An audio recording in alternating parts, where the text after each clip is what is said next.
Good morning. It's 6:08 a.m. late. When I got up and stood on the landing at the top of the stairs, I could see three light effects. One was the white spreadsheet of the moonlight on the floor, and one was more moonlight barred with long banister shadows on the floor downstairs, and one was the hint of pale yellow and blue of dawn arriving beyond the trees. Or maybe it was the glow of the convenience store in the next town. I got up late because I stayed up late working on that thief of time, a website. Nothing so completely sucks an evening away as fiddling with the layout of a website. By the time I was in bed reading The Men That Don't Fit In by Robert Service, Claire was asleep in her blue fleece bathrobe, and it was 11 o'clock. But now I'm up and little flames are growing like sedums from the cracks in today's log wall, and I still have a little while before I have to drive Phoebe to school. Every morning the coffee makes me blow my nose, and then I toss the nose wad into the fire and it's gone. The fire is like a cheerful dog that waits by the table as you feed it life scraps. Our bedroom was still quite dark when I got up.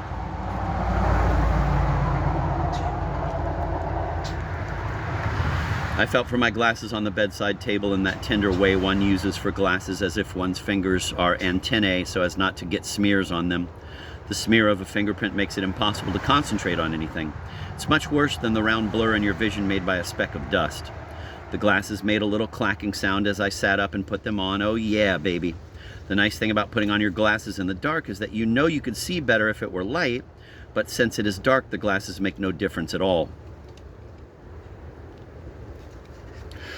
My hands seemed to know just where my glasses would be, and this reminded me of something that I noticed about 5 years ago in a hotel bathroom. I wish I'd taken photographs of all the hotel rooms I've been in. Some of them stay in my head for a while, and some disappear immediately. Those many shades of pinky beige. I remember well 2 of the hotel rooms that Claire and I stayed in on our honeymoon. One a fancy one, and one in unprosperous little... One a fancy one, and one in an unprosperous little town. There was a bathroom behind an accordion wall in that one. Claire has just come in to say good morning. She said that she could tell that I hadn't been up for too long today because of the newer smell of the coffee. She has a good sense of smell.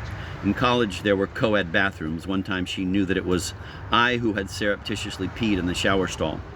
Right now, she's unhappy that the last American manufacturer of a certain kind of wooden spoon has gone out of business. She saw a woman on the news saying, "This was my life. My grandmother made spoons, my mother made spoons, and now it's finished." Claire likes old people, not just relations, but old people in general. She's become friends with the catty woman down the street, and she is used to the smell of oxygen from oxygen tanks. I'm glad she likes old people because it means that when I get old, she will be less likely to be disgusted with me. I've known Claire for, let me figure it out, 23 of my 44 years. More than half my life, I've loved her. Think of that. We met on the stairs of a dormitory. I was carrying my bicycle down, and she and her roommate were walking upstairs carrying bags of new textbooks.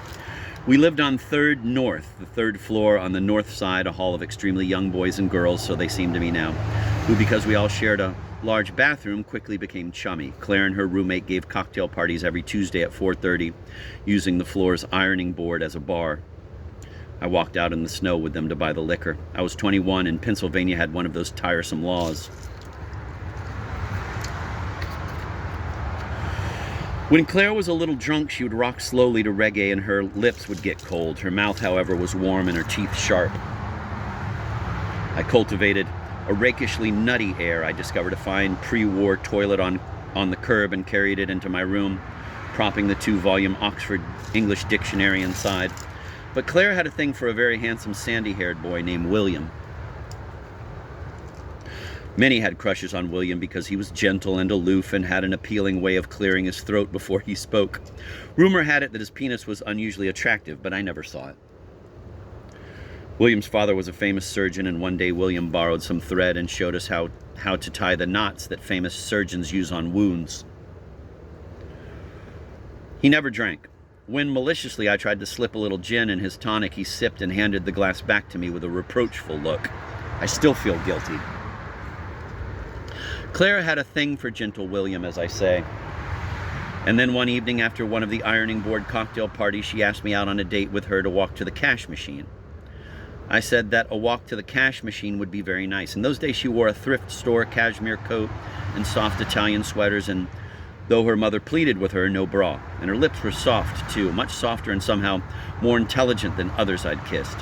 And though I hadn't kissed that many lips, I'd kissed some.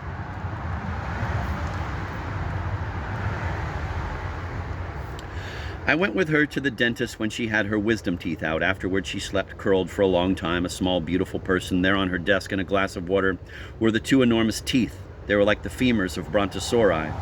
How those giant teeth could have fit into her head, I don't know. So this morning when I reached for my glasses, I remembered noticing in a hotel how my hand had gotten better at knowing just where the soap was in an alien shower.